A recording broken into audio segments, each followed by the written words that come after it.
Pour en savoir plus, accueillons l'ancien porte-parole du gouvernement israélien, Eylon Levy, pour en discuter davantage. Bonjour. Monsieur, bonjour et bonne matinée.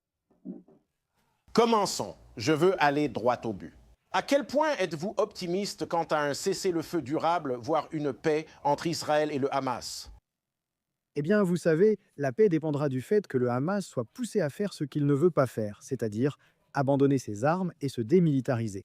Nous n'avons aucun doute en Israël que nous combattons un ennemi qui est le mal à l'état pur. Le Hamas referait le 7 octobre à la moindre occasion et il essaie de reconstruire sa machine de guerre. Ce dont nous avons besoin maintenant, c'est de pression sur le Hamas de la part de ses parrains, des pays qui l'ont soutenu depuis le début, pour qu'il dépose les armes, pour permettre la destruction de ces tunnels, afin que le Moyen-Orient puisse vraiment avancer vers l'avenir de paix dont le président Trump a parlé, et que le Hamas ne puisse pas nous replonger dans une autre guerre. Les Israéliens sont lassés de la guerre et veulent que ce soit la dernière à Gaza.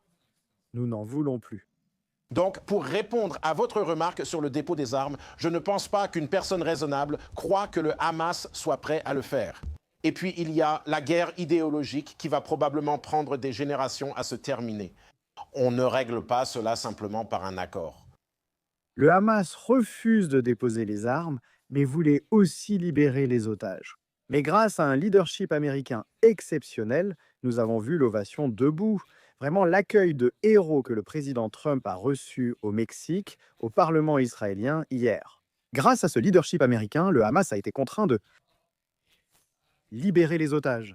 Et maintenant, le Hamas doit être forcé de se démilitariser, car s'il ne le fait pas, Israël n'aura pas d'autre choix que de terminer le travail afin que le Hamas ne puisse plus envahir, prendre d'autres otages et commettre ces atrocités sataniques comme il l'a fait le 7 octobre. Israël souhaite privilégier l'option diplomatique et lui ouvrir une voie.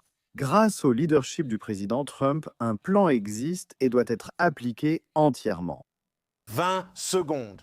Quelle est l'importance du monde arabe et musulman pour pousser le Hamas à vraiment respecter cet accord?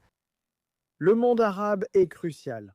Le Hamas n'est pas seulement un problème pour Israël, mais pour toute la région. Des pays comme le Qatar et la Turquie, qui soutenaient le Hamas pendant la guerre, doivent maintenant le pousser à se démilitariser pour obtenir cette paix durable, voulue par le président Trump, et éviter un nouveau conflit.